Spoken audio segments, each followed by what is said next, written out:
everyone take your seat. It's time for lunch. Come on. Come on, everyone line up. Well, don't line up. Just take a seat. Just do it. Anyway, welcome everyone. Back to everlasting summer. A summer which is just everlasting and forever. Will it ever end? Who knows? We'll see if we can end it today. So last time, I think Shurik got lost through the mines. He got a little crazy. He attacked me, but really, it's all his own fault. Why would he even come to the mines in the first place? And now we're baking a little cake and we're gonna celebrate. And we gotta remove all these kids somehow, because they didn't do anything. I stepped through the doorway slowly and started to look for a free place. I already messed up the first sentence. Good for me. It turned out there were plenty today, so I got the chance to eat alone. All alone. There was fish with mashed potatoes for dinner. With what misfortune once again, I'll be left half hungry. And didn't we have fish for lunch?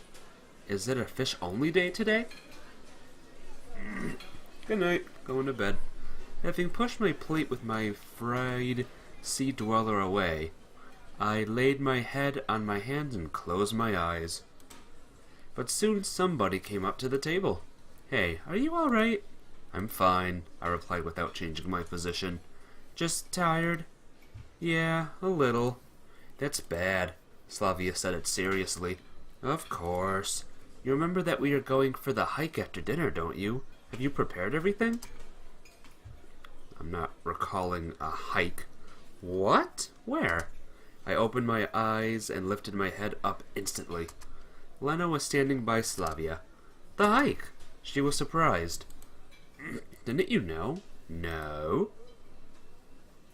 I put my head down on the table and covered it with my hands. If only I could sink it to the ground right away. The girls remained silent.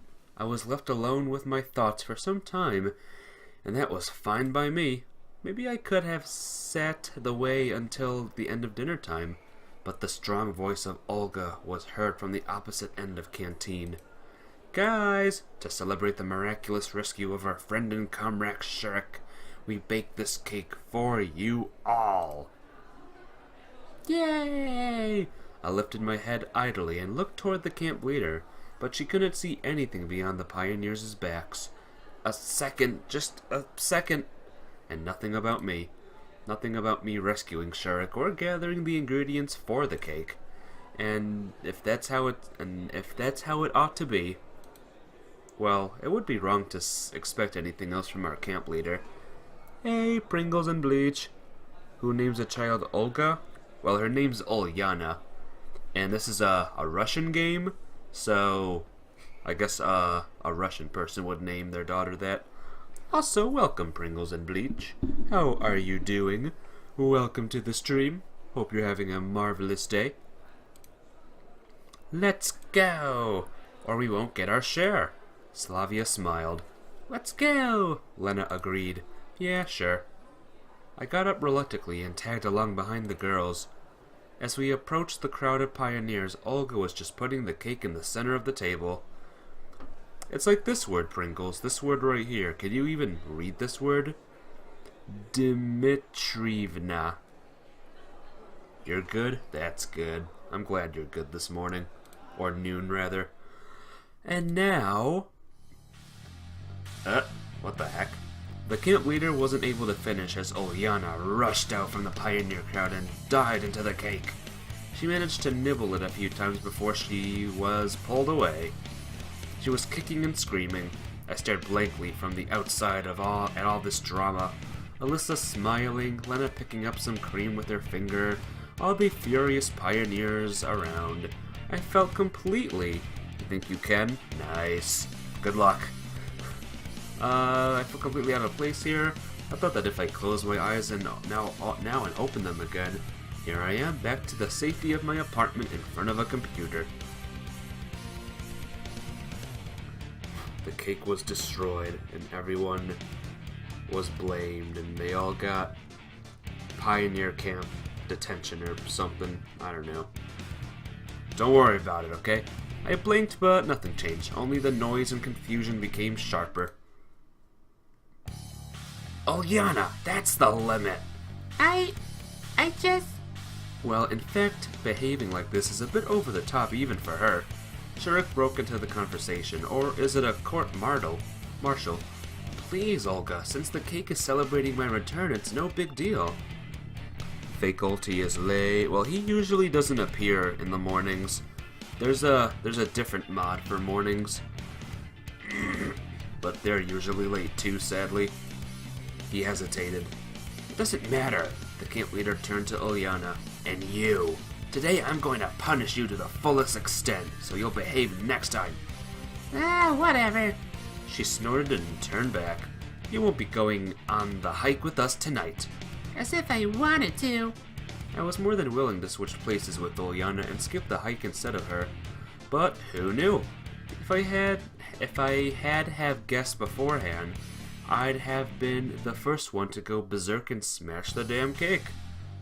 After a couple of minutes of confusion, the pioneers started to disperse. You have to get ready too. There'll be a lineup at the square in half an hour. I looked straight into the eyes of our camp leader, trying to express my attitude non-verbally, but it seems that I failed. Don't be late! Ulyana was sitting at the table when I approached her on my way to the exit. So why did you do it? She looked very upset, but she had the right to do so. I wanted to. Ulyana replied abruptly. So you're happy now? Of course I am. And you, good luck with the hiking. She smiled mischievously, sprang up, and ran out of the canteen. Well, a little bit of luck wouldn't hurt. Walk and you shall reach. It was exactly this proverb that kept whirling in my head all the way down to the camp leader's cabin. Somehow, I just couldn't manage to argue, to pretend that I'm sick, or to just skip it without a reason. The events of this day taught me submissiveness, although sometimes whatever was happening made no sense to me. As I walked in, I had a thought. Well, in fact, how should I get ready? Clothes? I only have an overcoat and a pair of jeans. Anyway, I forgot to ask whether it's going to be an overnight hike or not. I couldn't think of anything better, so I grabbed the sweater that I had on me. When I've arrived in the camp, the night must be fairly chilly, and shuffled slowly off to the square. Hey, call me Ty. Welcome to the stream. How are you today? How's life? How's stuff?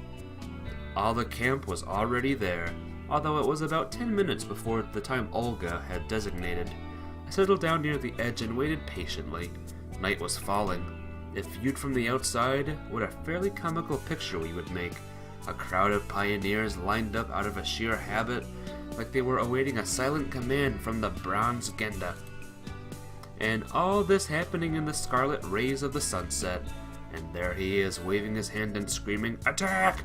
as roaring soldiers with red neckerchiefs charge into battle against some ghostly enemy. But Olga showed up and started to talk instead of Genda. It seems everybody is here. Great. I was so tired today that I couldn't even think about anything, so I ended up just listening to the camp leader. Now today we'll go hiking. It is essential for every pioneer to be able to come and rescue his comrade, to offer a helping hand in the hour of need, saving them from a hopeless situation.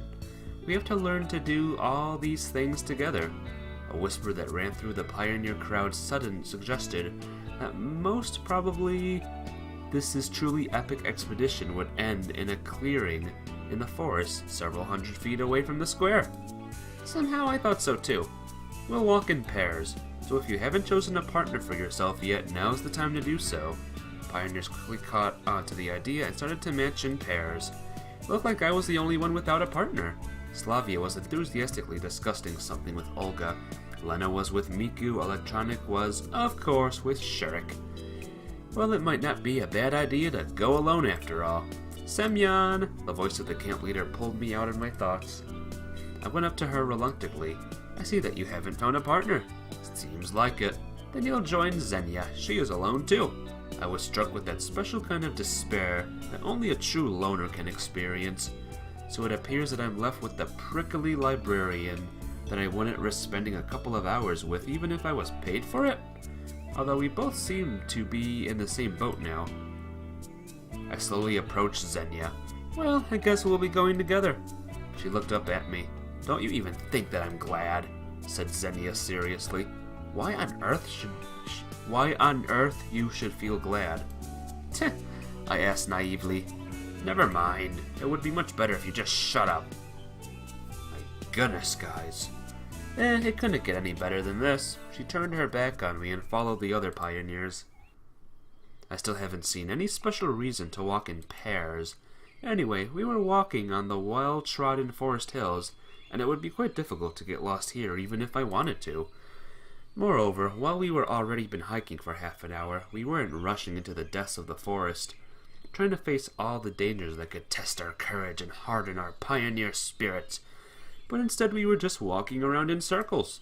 However, if we take into account that Olga was our chief, thus this hike could be compared to a hobbit's march from the Shire to Mordor. Just as Xenia insisted, I was following her at a distance in silence. The librarian seemed to be perfectly okay with it. Hey, don't you know when we'll reach our destination? Our what? Ahem, the place where we'll settle down and set up camp? The whole point of this hike isn't to set up a camp, but the hiking itself. You don't get it. Yeah, it seemed that I didn't understand a thing about hiking. I guess you're right, but still, I don't know. She replied sharply and quickened her pace. I caught up with her and asked, Listen, why are you always so... I was about to say mean, but stopped short. I haven't done anything bad to you, and I'm not going to. She glared at me in surprise. Always so what? Well, unsociable. Kind of... Or is it something about me? Oh, cut that stupidity out already. As you wish. I decided not to start a conversation with her for the rest of the hike. At last, Olga decided to end this Sisyphean toil. What? It's time to halt. The place chosen turned out to be a quite large glade with a few tree trunks laid in half circle, to make an improvised arbor with the remains of a campfire in the middle. Obviously, such hikes are a tradition of this camp. I was sent to gather firewood together with the other boys. It didn't take long because there were lots of branches and logs of various sizes lying around. Eventually, Olga lit the fire using some old newspapers. I was eager to know what was written there, but couldn't discern anything other than the Soviet symbols. Pioneers took their places on the fallen log benches and started to talk about things. It seems that the final goal of this event has been achieved. The only things missing were a pot of fish soup, aluminum cups of vodka, and a guitar. But I wouldn't be surprised if all of these would appear somehow. What are you thinking about? Slavia sat next to me. Oh, nothing special. Just enjoying the hike, I answered sarcastically. You don't look too happy. Well, I'm not about to jump for joy. Sorry about that. Okay, I won't disturb you. Excuse me. She sat with me for a while, but after realizing that I wasn't in the mood of talking, she left me to enjoy my introspection, all alone. And all I wished for was to lie down in bed and fall asleep as soon as possible. But I was being surrounded by smoke and the useless chatter of pioneers around me instead. They were cheering and laughing and in general enjoying this warm summer evening. In the far side of the glade, I noticed that Lena was arguing with Alyssa intensely, and Lena seemed like complete opposites to me. Slavia had left to go somewhere after our conversation, it seems. Electronic and Shurik were trying furiously to prove something to Olga. Looks like I'm the only one who doesn't belong here. Yeah. All I was doing was just watching the fire. There is a saying that claims that one could watch it forever, as well as running water. But there was also some third thing there. What was that? One could watch 3 things forever: burning fire, running water, and how other people work. The camp leader pulled me out of my daydreaming. Semyon, don't you think that it's too early to relax? But what else would I need to do? I honestly couldn't get what Olga wanted from me. I don't know. She stopped for a moment. But if there is something to be done, then do it without hesitation. She smiled ambiguously and went back to the fire to throw a few branches on. After those words, I am completely sure that she treats me like a personal slave. Or at least, like I'm a free labor force, which is strictly speaking, the same thing. I sighed and put my head down on my hands, hoping my torments would be over for today. Someone patted me on the shoulder. I looked up and saw Shurik and Electronic, who sat next to me. "What do you want?" I asked tiredly. "Don't be sad. Is there anything better to do? Look, we've been discussing the possibilities for the advancements of the Cybernetics Club with Olga, and there is a problem. We need more guys.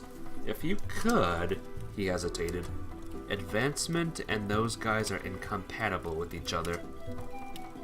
I said nothing and started to look over the pioneers around me instead. "Well, I don't have time. Can't you see that I'm always busy with the camp leader's errands?" "Yeah, I guess you're right. It's kind of embarrassing how it all went today with Uliana." I looked at him with surprise. It seems that Shurik blames himself for that cake accident. "Yeah, it is." All the pioneers seemed to be here, but I couldn't spot Slavia anywhere. I think she is angry with me. "Who?" I asked absently. "Uliana. Maybe I should apologize." "No, it's not your fault." We sat silently for a while, and then I stood up and said, "My legs are numb. I'd better take a walk." They made no reply. I made a few circles around our improvised camp, noticing the close looks of the camp leader following me. Looks like Olga couldn't wait to come up with some kind of new task for me. I haven't found Slavia anywhere. Maybe I should go and try and find her. On the other hand, I felt sorry for Uliana every time I recalled her upset face. Maybe this hike isn't the most entertaining thing ever, but sitting there all alone isn't any better either. But at the same time, I didn't want to go anywhere. I think... To Uliana! Woo! Excuse me. But on the other hand, why should I care about that witch? I guess that's enough for me for today. I sat in my previous place and waited for the end of hike patiently, almost physically able to feel the looks that the camp leader aimed at me. At least she stood up and declared, "And now let's play cities." I had nothing against the game itself, but it was obvious that the hike will take longer because of it. Pioneer sat around the fire. Wait, I thought I chose the Uliana one. Let me do this again. Hang on, guys. Yes. Good thing we can skip ahead. Do nothing. Stay seated. Go to Uliana. What do you mean who cares about the witch? What are you talking about? But it was obvious that the hike will take longer because of it. Pioneers sat around the fire. I noticed Lena and Alyssa, who took their places on a trunk opposite of me. It seems that everything is alright. And just a few minutes ago, I thought the opposite while looking at their quarrel. But anything is possible. I'd really like to know what they were talking about. Time travel impressive. Yep, that's me. Tiredness growing in me more and more. My mind was completely blank. Let me do that one more time, guys. This doesn't feel like... Load game. One more time. You're just lurking, Kamitai? No problem, man. Don't worry about it. Do-do.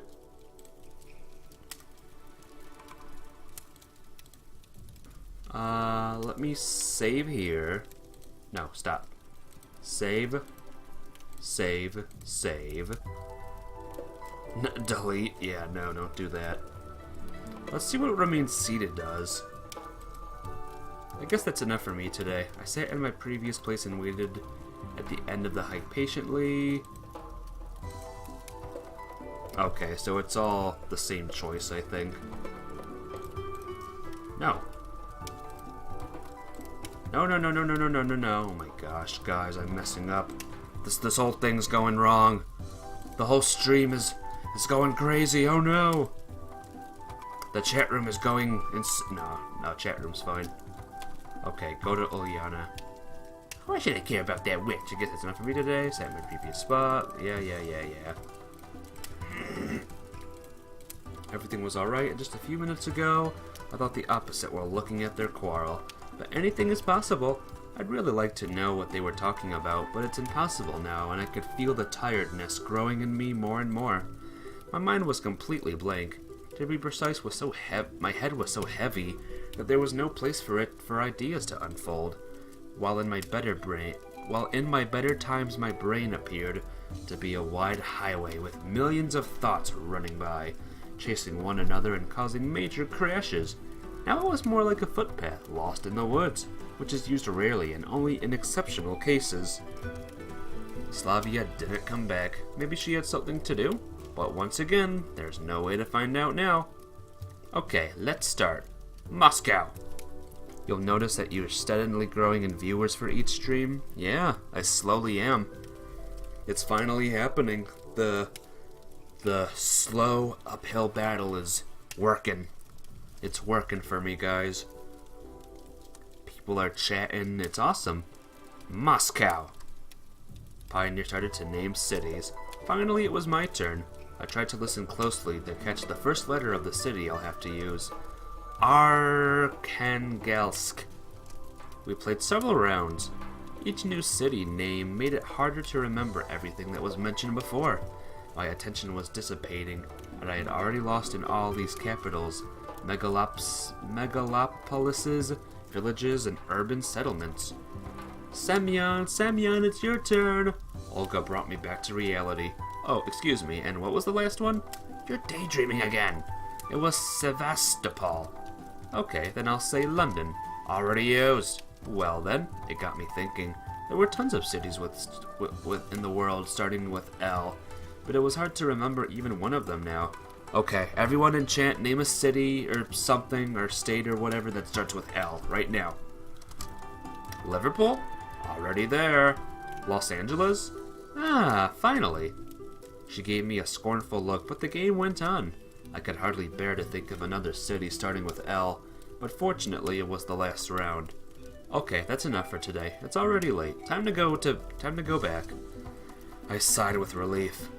Like that. On our way back, we walked as we liked without joining in pairs. Night descended upon a camp. A perfectly regular and normal night. It was one of those nights when dark skies, stars, and even a crescent moon don't cause any special feelings. And the chirping of crickets and the songs of the night birds seemed like more like routine work noises than a nocturnal chorus. Pringle says Luxembourg. Ooh, that's a good one. I wonder if that was used. In a few minutes, all the pioneers were lining up in the square. It was quite late already, and the fatigue took its toll, so our lineup wasn't perfectly aligned. It looked to me more like a line of Vikings after a successful battle, where the warriors are happy and smiling, anticipating their return to their families rather than thinking about maintaining correct formation. But someone else could possibly see a complete defeated group of bunch of survivors who have to march up to their homeland with their last of their strength. Thanks, everyone, and now go to sleep. It's late already. Pioneers quickly each ran their own ways, and I was left together with the camp leader. And we should go too. We went in complete silence to Olga's cabin. Okay, let's sleep, she said, turning off the light. I was tossing and turning for quite a while, recalling all the events of that day. On the one hand, I was overcome with fatigue. On the other hand, I couldn't shake the feeling that I had forgotten something, done something wrong, said something wrong, and this feeling of incompleteness was tormenting me. It was about 2 a.m. All bad things would end sooner or later, or at least would take a break. I fell asleep. Good night. Good night, everyone. Day 6. Day before the final day. I don't know what time it was when Olga woke me up, but even before opening my eyes, I felt the imminence of death. My whole body ached. I felt dizzy. My mind was clouded by haze. Semyon, wake up immediately or you'll miss breakfast. And more importantly, the lineup. Looks like the camp leader intends to exploit me to the fullest today, the same as any other day. I garbled something, covered my head with a blanket, and turned to the wall. In the end, Olga's anger will never go beyond words. At least I really wanted to believe so then. Stand up right now, or what, I was going to say triumphantly, but kept silent. Not because of fear, just because I felt too lazy to open my mouth. You're back from lurkin'? How am I today? I'm doing good. I woke up an hour ago, and that's how my day's going so far. I woke up an hour ago, had lunch, and now I'm playing this. How about you, Ty? How are you doing? And how's the server going? Really, what could she do to me? Lecture me at the lineup? Hang my photo on the wall of shame? Or use me for inhuman alien experiments? Well, I'm ready for that too. Just let me sleep a couple of hours. Okay, but if you miss the lineup... The door slammed behind the camp leader, and the sleep which had been about to fade claimed my mind again.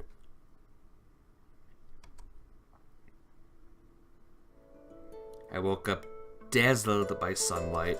It was 1 p.m., according to my cell phone, which was squeezing the last drops of charge out of its battery. Strangely enough, my body didn't ache. My head felt clearer, and all in all, it was a good beginning to the day. After waving my arms, pretending to do early exercises, I sprang out of the cabin and headed toward the washstands. Yeah, I slept through breakfast, but we'll be served lunch soon, so I shouldn't worry that I'll have to stay hungry like I did yesterday. Wow. Along the way, I met a pioneer whose face somehow looked strangely familiar. But I was going so fast that I couldn't really see him, and when I turned around, he was already gone around the corner.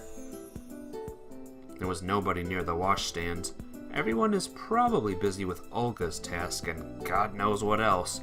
I quickly brushed my teeth, washed my face, and was already going to leave when I suddenly heard the sound of water flowing from the opposite tap.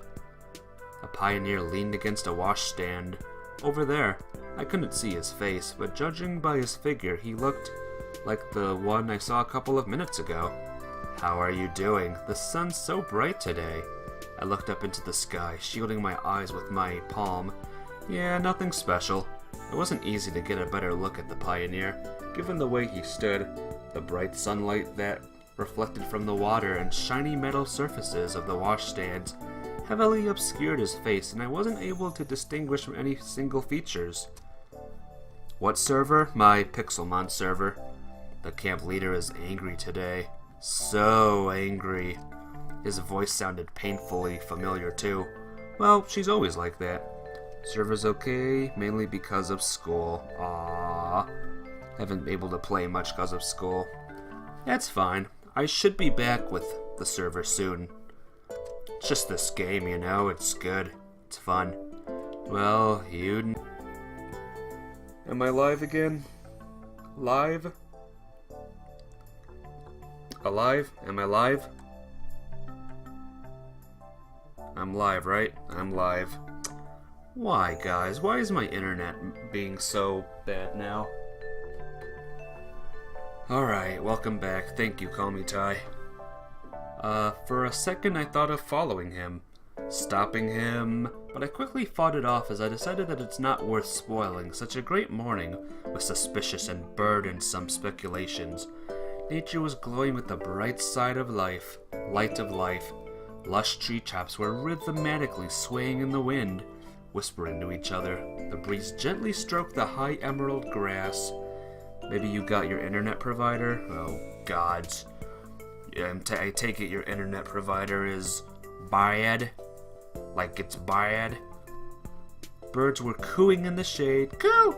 Escaping the midday heat. The woods and fields stretching beneath the horizon were dissolving in warm sunlight.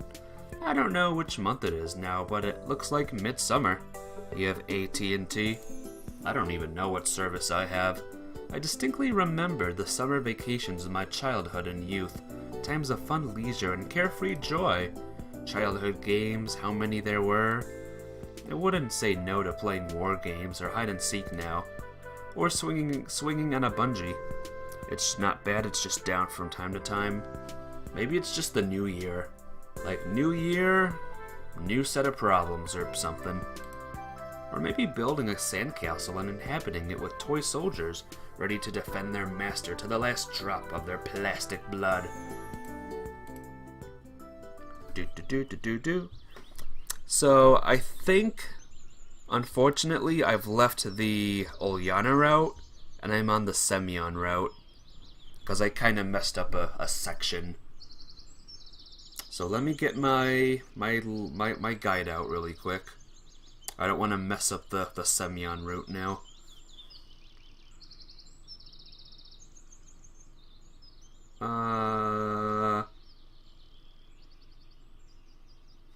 Okay, so we're just gonna read. We're just gonna read, guys. Everyone sit back and enjoy. You have no idea what I am talking about. There's a lot of routes in this game, like the route with that little girl, or the route with like the purple-haired girl, or Semyon, or just everyone. And there's like 14 endings in this game, I think. And I guess my goal is to get all of them. So, let's do this. It looked like there wasn't much time left before it. From time to time, pioneers passed by me, sometimes alone, sometimes in pairs or groups of 3, but always someone I didn't know. Alyssa, Ulyana, Lena, or Slavia were nowhere to be seen. Thoughts about the meaninglessness of existence were circling in my brain, but this didn't worry me on such a beautiful day. Just think about it. Who could think of grieving for his life lived in vain or lost early while basking in the rays of such a friendly sun? Certainly not me. I looked upon Genda. He was meditating, as always. Now he definitely never gets any unnecessary doubts. I remembered my first hours in this camp and the day before, the anguish, the anxiety, and fear. That all seems so far away now, although so little time has passed. Will I get out of here or not? It didn't concern me as much as before. Maybe I'm already dead. Then this is the last stop. Please get off the train. What are you thinking about? This guy's kind of creepy. I looked up and saw that pioneer I'd seen before. I couldn't see his face again, as the sun was shining in my eyes. You know, life. It seemed he would sit down next to me, but the pioneer stayed at the same place, only half turned, which completely killed any hope of seeing his face. Listen, have we met earlier? I don't think I remember you. Well, let's say that you know who I am. But I don't. I laughed sincerely. Here, you don't, he answered short. I see. Honestly, it's not like I didn't want to talk. I just don't know what to talk about. And my soul was so calm this didn't bother me. Your first time here? He asked a question, but his tone implied he was only expecting a confirmation. Yes, and you? Me? He paused for a few seconds. Nah, it's not my first time here. One might say that I've visited this camp every year since my early childhood. Such an answer got me interested. Well, and what was it like before? It's always the same. Olga being the camp leader, all the same pioneers around, all the same lineups in the morning, and all these wicked accidents. For a moment, I thought that it was me speaking, not him. Interesting. It's just like with every new, he hesitated, year. More and more interesting things happen, and one gets to understand better what's going on. What are you talking about? This conversation positively triggered my curiosity. It's a pity that I can't distinguish the face of this pioneer at all. Well, every session in the pioneer camp reminds of the previous one, he said calmly. Probably. This is my first. It shows. The pioneer grinned. But it looks like it won't be the last. Well, it's fun here and all, but you know how they say, there's no place, home, but you still have to get back there. Now I was absolutely sure that this guy was hiding something from me. To be precise, he stood out too much from the camp's usual ordinariness and was too different from the local inhabitants. What do you mean? You think I'm stuck here forever or something? I said, enunciating every word. Wah! The pioneer had no time to answer as the lunch bell sounded. I turned my head toward the loudspeaker, and by the time I looked back, the guy was already gone. Thousands of theories and speculations instantly appeared in my mind, but I stopped myself, remembering all the apparent normality of this camp. After all, nothing supernatural has happened in these 5 days. Moreover, everything here seemed too natural, sometimes even boring. Maybe this pioneer didn't mean anything by that, and I just misunderstood him. Thinking that, I went to the canteen, intending to feast. Yeah, feast! Sometimes it seemed to me that lunches here is akin to the crowds around the soup kitchens during a famine. Pioneers were running around, pushing each other, trying to crawl through for the first meal and take the most comfortable table. I was calmly standing and patiently waiting for the cook to get me my assigned food rations. Okroshka is a traditional Russian cold soup. For lunch today we had our okroshka, which I didn't really like, and cutlets with potatoes. I sat in a corner and mentally rejoiced that I will be able to eat in peace. My table was the farthest from the kitchen. I could reasonably hope that the pioneers who were looking for a free place wouldn't reach it, or would reach it at last. However, when I moved on to the main course, Slavia, Zurich, and Electronic appeared from the crowd. Can we? I had nothing against their company. Of course. Lunch was going surprisingly calm. Even Electronic wasn't jabbering as he usually does. I finally finished the meal, sprawled in my chair, and satisfied, clicked my tongue. Listen, do you know this pioneer? I saw him today. He's so... I suddenly realized that I don't really know how to describe him. Well, about my height, same constitution. Hard to say from such a description. Slavia smiled. Well, we have half a camp of such guys, if it comes to that. Pia Makaru, hey! Welcome, welcome, how are you doing? Good, noon. Good noon to you. All in all, they were right. Why are you asking? It's just that I met him today. And it seemed like I haven't seen him before. Look in the canteen. I don't think he'll miss much. Why didn't I think of that? You're late? It's fine. Don't worry about it. He normally doesn't come here. Him being here in the mornings is like a true honor. That's it. Okay, guys, enjoy your meal. I got up and started to slowly walk along the rows of tables. Lena and Zania were sitting over there. I gave them a friendly smile. Alyssa and Ulyana are laughing and arguing about something. Olga surrounded by pioneers. Good thing she didn't notice me. There are hardly any free seats, but the guy from this morning is nowhere to be seen. He just woke up. Nice. Good morning. The situation is getting more and more interesting. Looks like I won't find him here. Maybe he already had lunch. I headed to the exit. It was so hot outside that it seemed like you would instantly melt after coming out of the shade. I suddenly felt like sleeping. I yawned and headed to the camp's leader's cabin in order to follow the domestic interpretation of the Archimedes principle. Yeah. In the end, Olga is unlikely to return anytime soon. At least I think so. And I will definitely have a couple of hours to rest. Anyways, I really don't expect any other options to arise, especially in this heat. The heavenly coolness in the cabin became my salvation. I took my clothes off and jumped into bed. Crickets were lazily chirping outside. The wind was shaking the curtains on the window, and I sank into a dream. Good morning! Knocking on the door woke me up. The knocks were soft but insistent. I reluctantly got up and went to open it.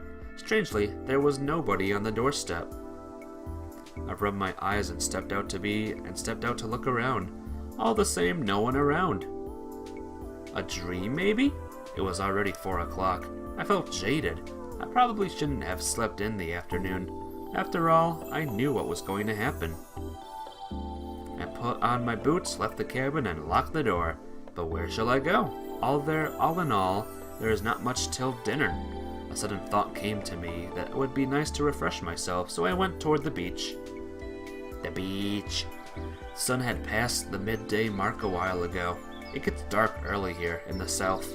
I squinted and looked up at the flaming disk. Who was that just now? I flinched. The same mysterious guy was standing in front of me, and once again his face was hard to see due to the bright light. For a moment the sun blinded me so I could not see anything besides the faint contours of objects. Are you stalking me? Nope, I was just passing by, he answered calmly. Then you should know better. So you haven't seen anyone? Correct. I rubbed my eyes, but it did not help. Why didn't I see you at lunch? I asked bluntly. I wasn't hungry. He laughed. Okay.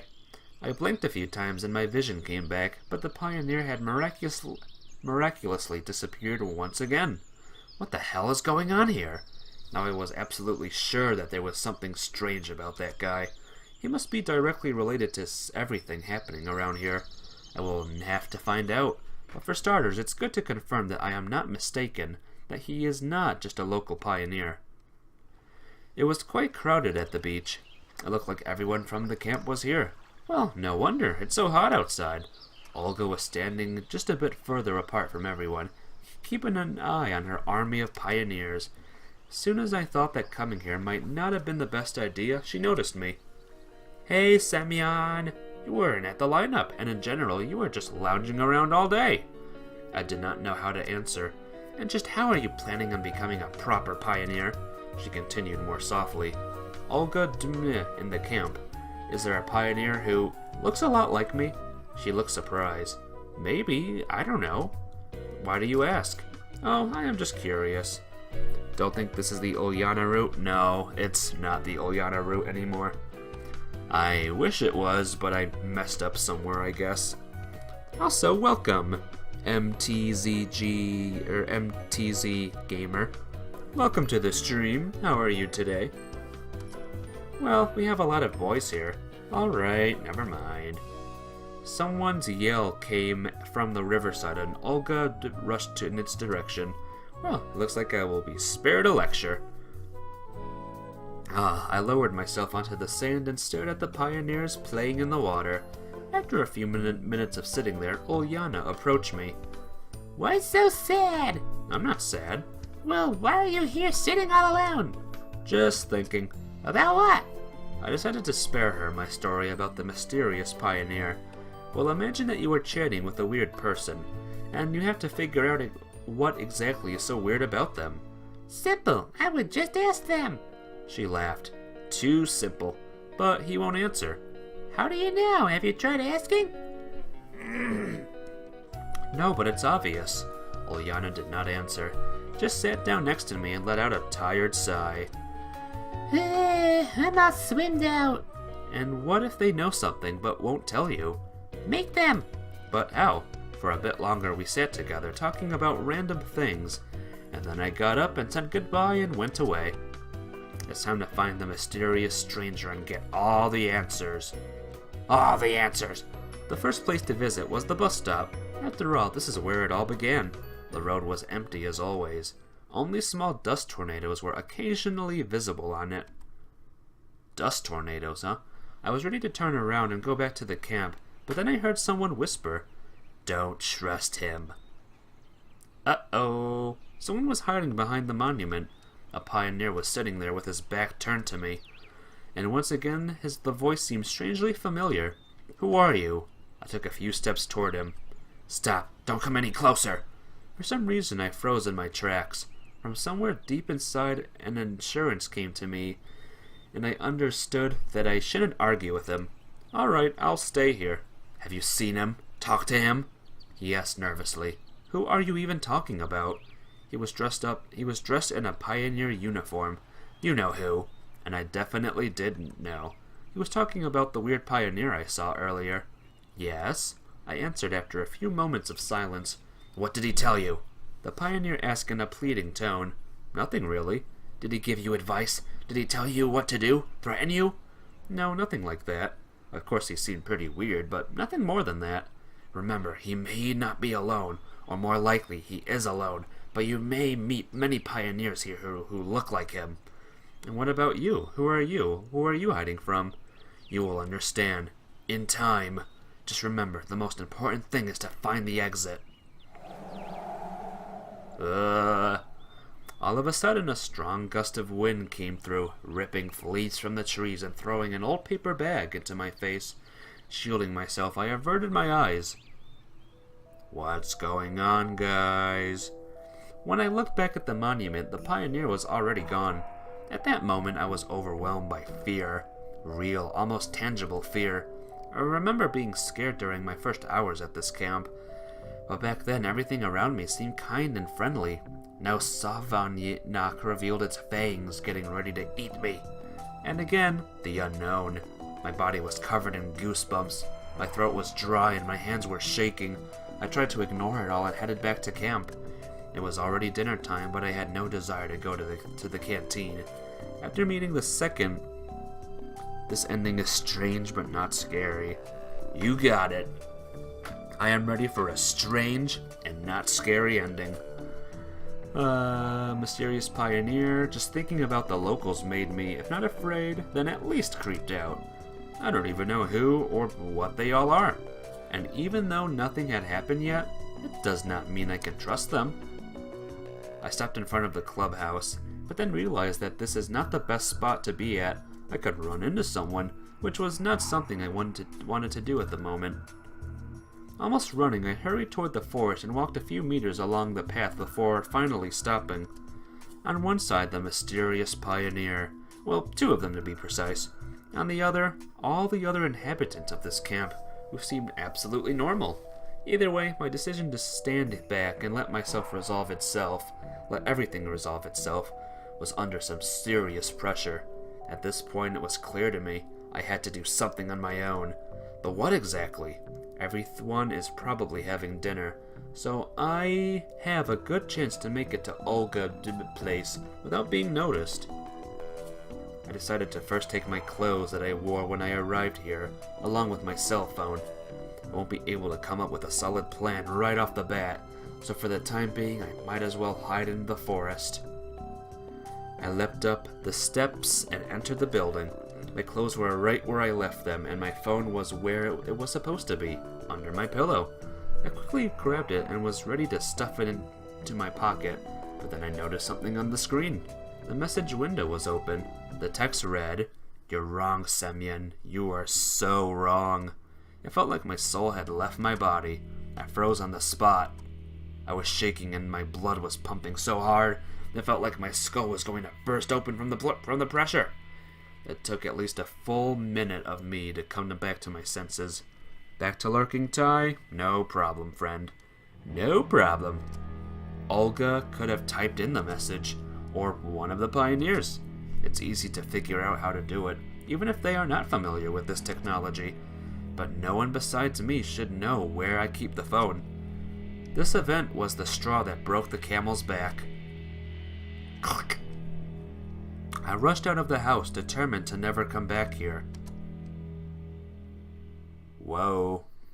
Hey, it got dark, like all of a sudden. Like that. Night fell on the campground. I had been sitting in the woods for a few hours, trembling at every noise. The spot that I chose was far away from the path, so it would be hard to find me. I was keeping a few plans in my head for the time being. To try and run, to kill every single person in the camp. However, on the other hand, one thought chased me, and I realized that I shouldn't behave like this because of some strange pioneer.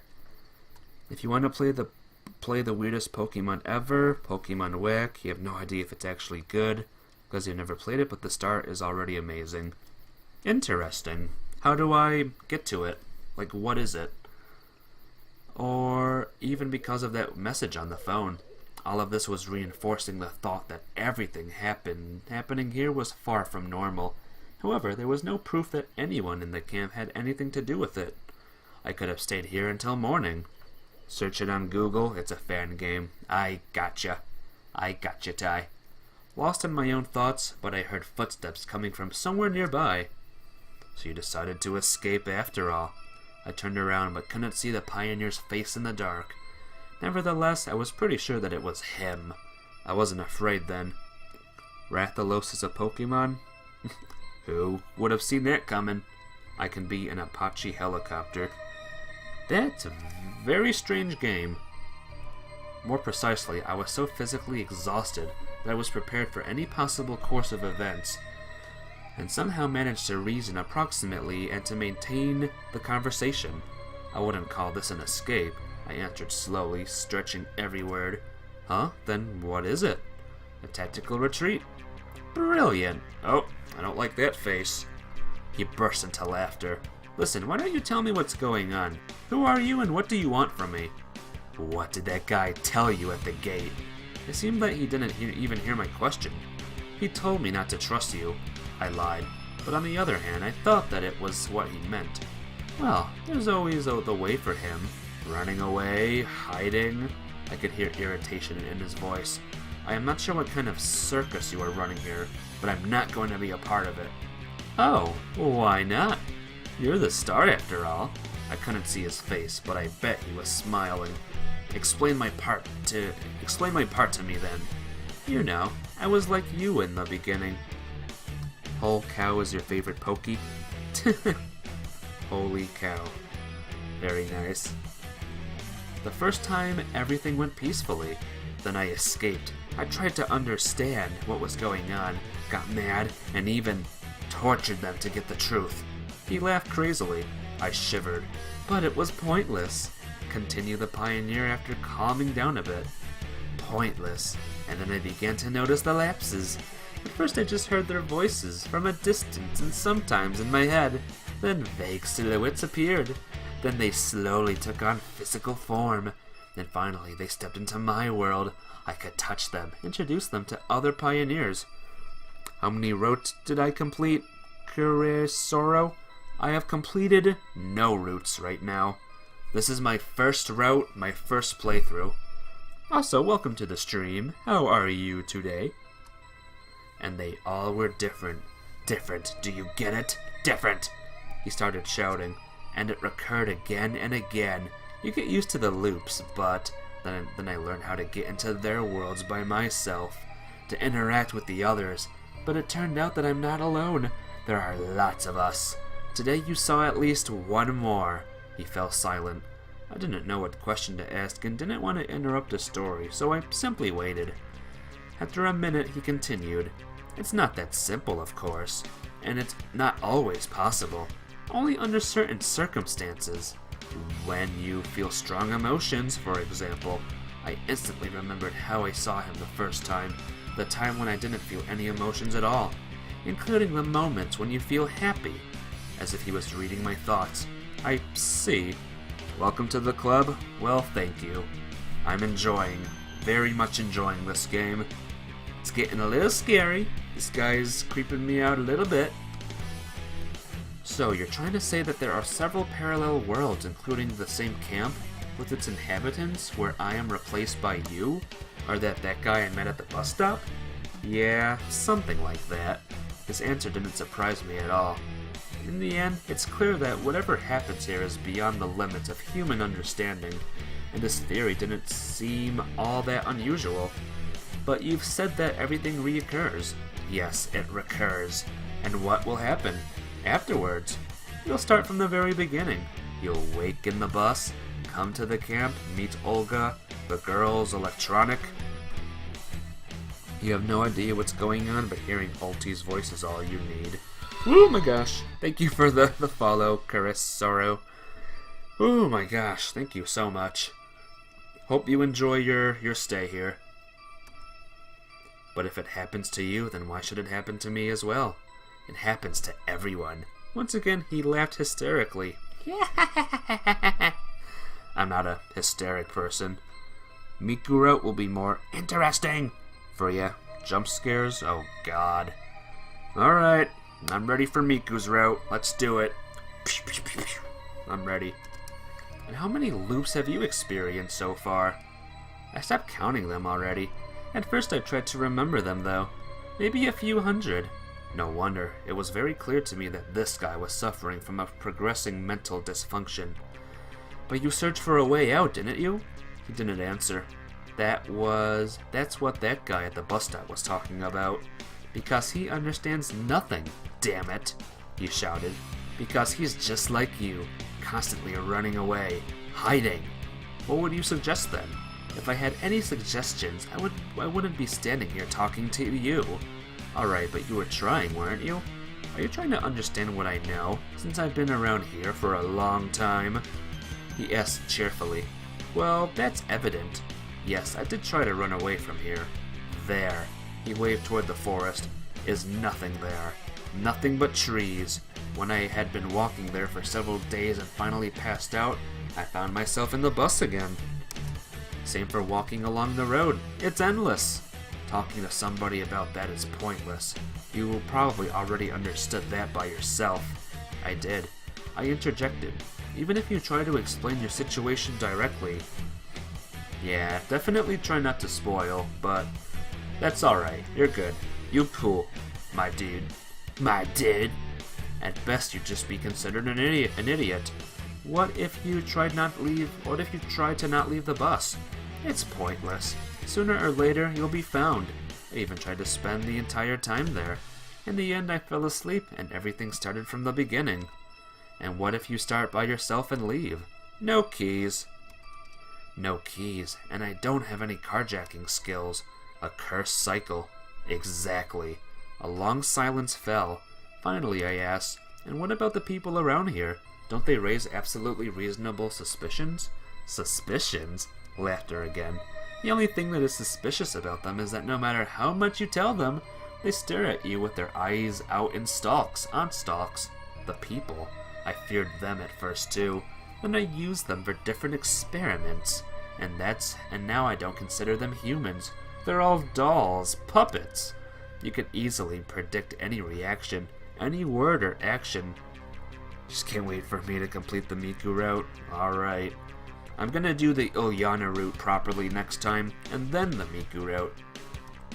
So they aren't worth fearing, are they? The one worth fearing is yourself, he said softly. Do you know how funny it is when humans' bones crack as they slowly break from distension? Looks like he has finally lost his marbles. Listen, I understand everything, but the other one thinks that's a bit much too. But it doesn't matter. Nobody but you is real here. The pioneer suddenly fell silent. Well, no, I don't agree with you. You're probably thinking, why didn't I check this all by myself, aren't you? Why didn't I try to reach the nearest village or town? Yes, I did have such thoughts. Why wasn't I suspicious? Why was I doing different stuff instead of searching for answers? Well, yes. Forget about it. That's normal. We all behave like this for the first time here. But how many others have you seen so far? Not that many. The pioneer was lost in thought. About 10 people, maybe. But I'm sure there are many more of them. And is everyone like this? In fact, yes. Only the details are different, but the main thing is invariable. There's no way out of here. And by the way, you're just like the majority of them. The only thing that differs is that you have heard everything from me instead of experiencing it for yourself. Excuse me. I don't know if I should thank him for that. Well, and what now? Nothing, he said shortly. Good night. I closed my eyes and lost myself in thought. That was a critical mistake. Why? When I opened the eyes, I didn't see anybody, just like the previous times. So it's clear what's going on now. But, in fact, how could everything he said guide me to an answer? Yes, I'm not alone. Yes, everything recurs. But what is the reason for all this? And what is more important? Where's the way out? The only useful thing is that I extracted from the conversation was that the local inhabitants were not worth fearing, and that was quite significant to me for now, since it was much better to sleep in a warm cabin instead of the forest. I sighed, took my things and headed toward the camp. As I was walking, the conversation with my fellow sufferer popped up in my mind every now and then. Why did I not ask him about the message on my phone and some other stuff? There were hints after all. Maybe if I had found some details out, I could have drawn some conclusions. However, it didn't seem like our meeting would be the last one. Nah. The lights were on in Olga's cabin. I opened the door gently and went in. Inside was a mess of blood and guts. No. Speak of the devil, here you are, the camp leader said angrily. Olga, I'm so tired now, so let's put off the lecture. Tired from what, I wonder? From everything, I snapped rudely. The camp leader looked at me with surprise. I fell into bed without undressing. Semyon, a role model pioneer, shouldn't behave like that. And how should he behave then? Well, not like that. The camp leader stumbled for a moment, as if struggling to pick the right words. He should respect his seniors. I respect you immensely, for sure. Semyon! The sarcasm in my voice didn't go unnoticed. And now I'd like to sleep. Wait, By the way, how far is the nearest town? When does the bus arrive? How can I even get out of here? I asked in a surprisingly calm voice. There was no answer, and there shouldn't have been any. I said all this in order to get rid of her. Why are you silent? I'm tired. Let's talk about that tomorrow. Very suspicious. The camp leader got up and turned off the light. Yes, it's all just like that guy said. Why didn't I speak to him so calmly and properly, I wonder? I should have been shivering from horror. That pioneer didn't have much credibility, but I had a feeling that he's unable to harm me. As soon as I thought that it would be a good idea to ask something else, fatigue overtook me, and I passed out. Good night. Later. See ya. Day 7. The final day. The bright sunlight was striking my eyes, even through my eyelids. Ah! I stretched out lazily and quickly got myself out of bed. Let me do a quick, savey save. Did he just say it was 2, p.m.? What is wrong with me? Wake up better. Looks like yesterday really finished me off and my body required much more time to recover than usual. I had a stroll around the room, thinking of what I should do today. Obviously, my life in the camp would never be the same again after everything that I'd heard from that strange pioneer. And if everything's just as he said, I have plenty of time ahead. I grabbed my hygiene kit and went outside. Morning! Woo! I managed to take only a couple of steps as somebody ran into my back. I turned around and saw Alyssa. Heyo! Hey, be careful! She said indifferently and ran off on her way. She held some kind of bag in her hands. Whatever. Yet another ordinary day in this crazy place. I finished brushing my teeth and then spent an eternity washing my face with ice-cold water to bring myself into my senses and refresh my head at least a bit. I felt a bit better after that. Suddenly, hope struck me from nowhere. It wasn't a hope that I'd be likely to leave this place safely. Rather, I just didn't want to believe that everything is as bad as that guy told me. Good morning. I heard a faint voice coming from the woods. Someone stood behind a tree. Morning. Are you ready? Ready for what? I looked again and it seemed like the pioneer from the bus stop yesterday. Hi, it's so hot here. It's 2 a.m. If the window open, it's like 22 degrees. 22 degrees is actually not warm in the slightest. But hey, Tyler Cat. Welcome to the stream. How are you? Indeed, I was prepared for such weirdness today, so I wasn't really surprised and started this conversation quite clear-headed. You don't believe him, do you? What are you talking about? Everything that he said. Alright, but what is your opinion on what is happening? I'd already distanced myself from the outside world and decided to treat everything happening to me just like a fictional film, not reality. Hopefully, it would give me more time to move around in terms of situational logic analysis. Yeah, there is an exit. There has to be, he said excitingly. 22 degrees C or F? Yeah, that's a good question. I don't know, but I like to believe That too. If you just... Semyon! I turned around. Slavia was standing right next to me. Who are you talking to? Ahem. No one. Just talking to myself. I hardly think. Hey, Deus. Welcome back, welcome back. How are you? How are you? I hardly think it's worth telling her about aliens from parallel worlds. She probably can't even see them anyway. Have you prepared already? Prepared for another hike?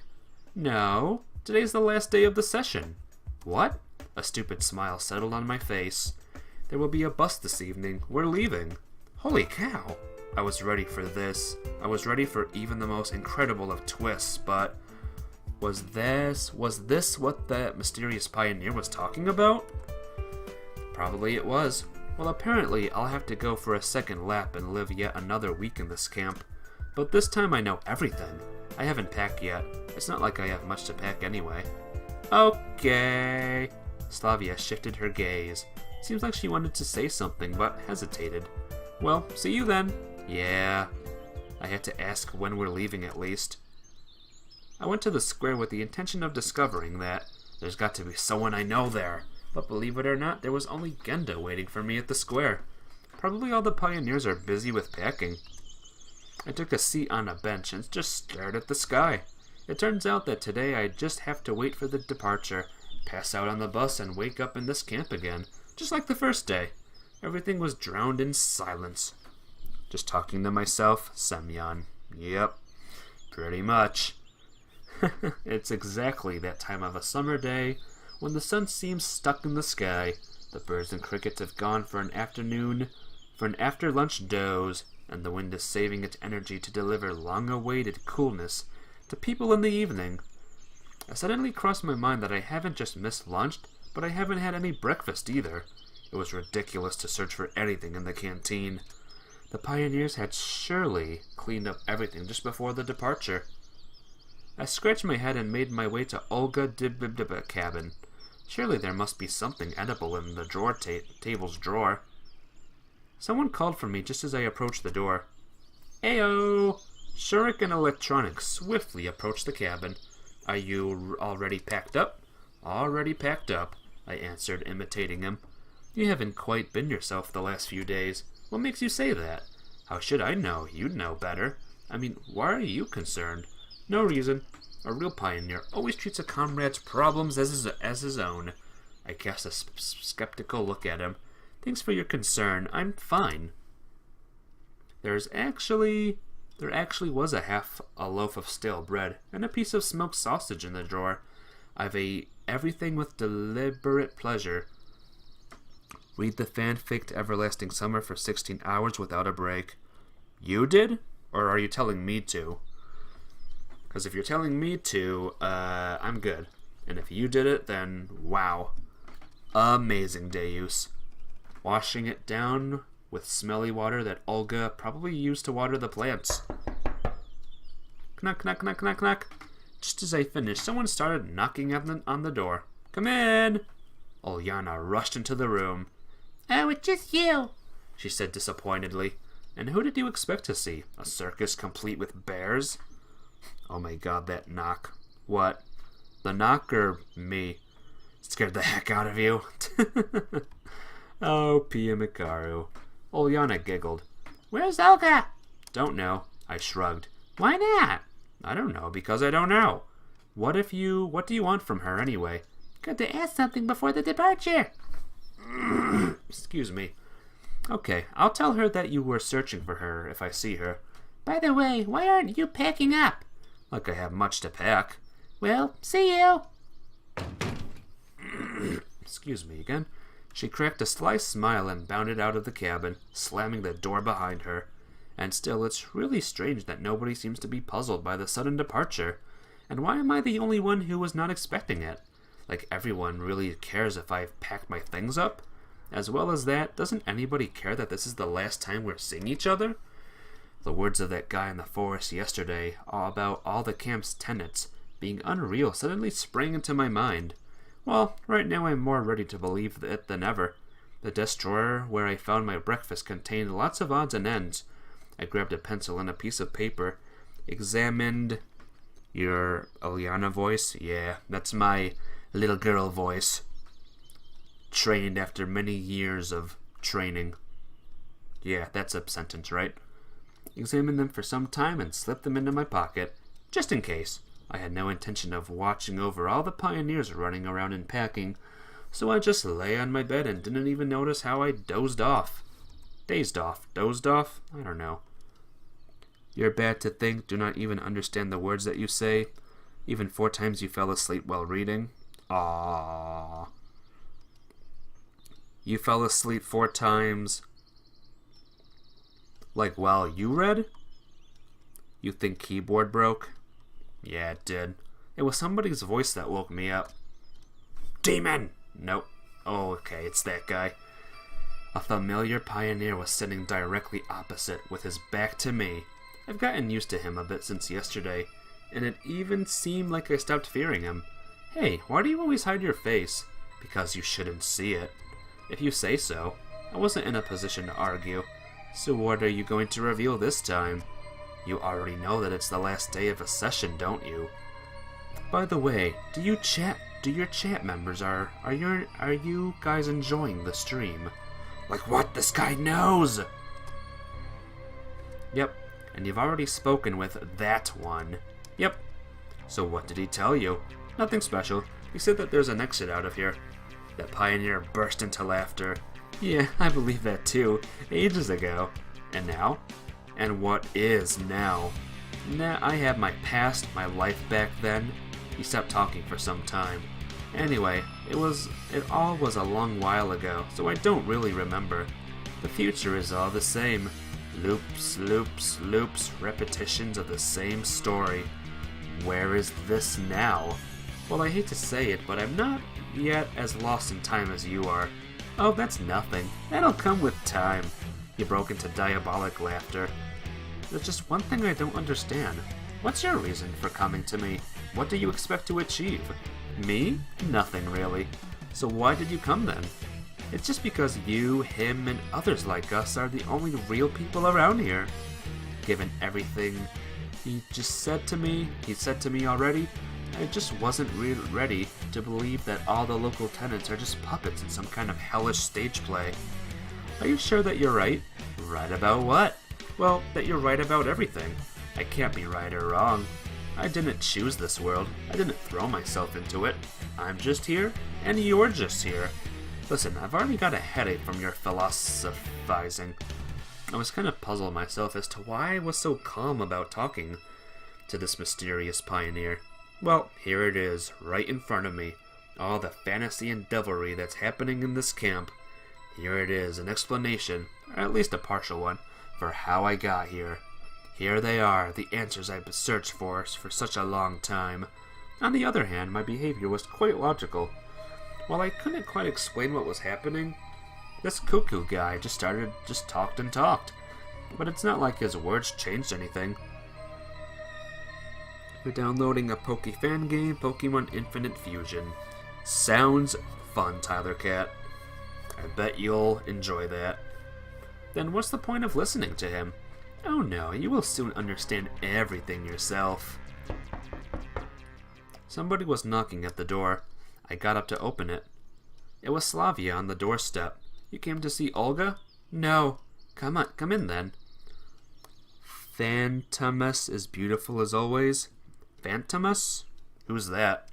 That guy? I was 100% sure that the pioneer had already disappeared.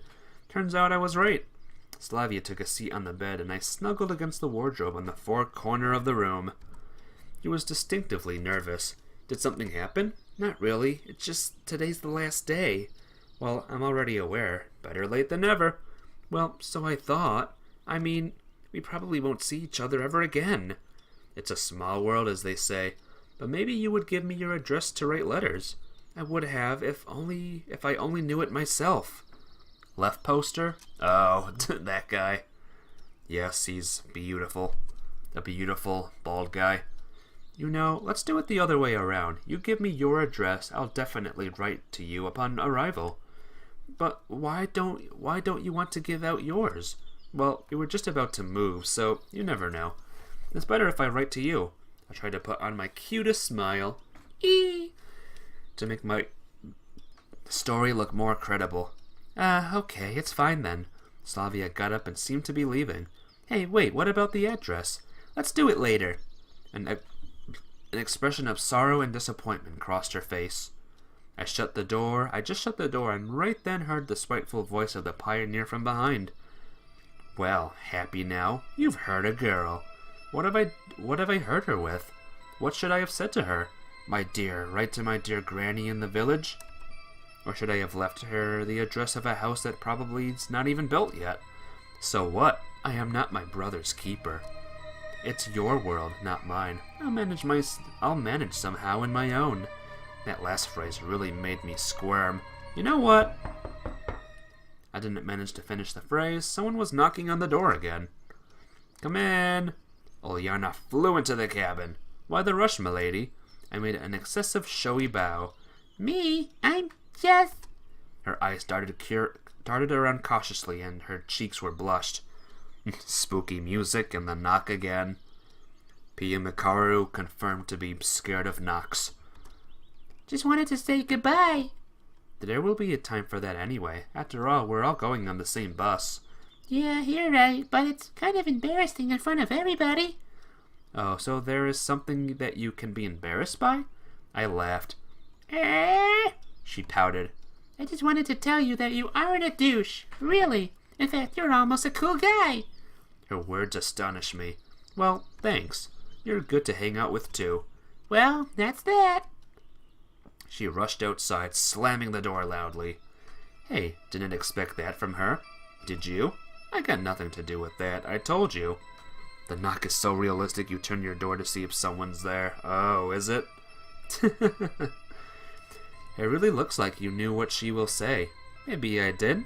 Maybe not. You're almost a cool guy. Yep, that's a compliment. I wish people could say that to me. Alti, you're almost a cool guy. Almost. You just came here to mock me. I started to lose my temper. That idea had also crossed my mind. Then why the hell are you hanging around here? If I ever meet a man to comment on all my actions, I'll hire a professional psychologist. You think that after all this time I don't really qualify as one? My estimation is that after all the time here, you've definitely gone bananas. All psychologists are freaks. Yes, but not all freaks are psychologists. He laughed out loud. A sense of humor. How encouraging. Frankly, your jokes are fairly lame. Who are you laughing at? At yourself? Listen, if you've got nothing to do in your own world, go and bug that second one. And have you got anything to do in your world?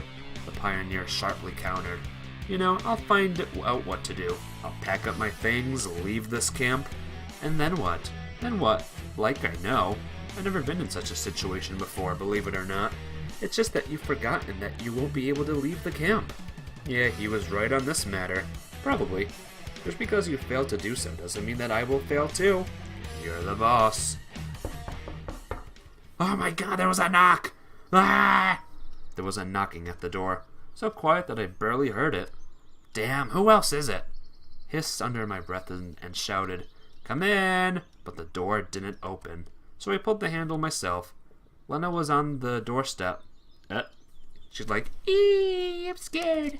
It looks like I really scared her. Oh, I'm sorry, I didn't mean to. You came to see Olga? No, she said, staring at the ground. So what is it then? What did Lena want from me? Come in. She came in and hesitated in the middle of the room. Want to take a seat? I pointed at one of the beds.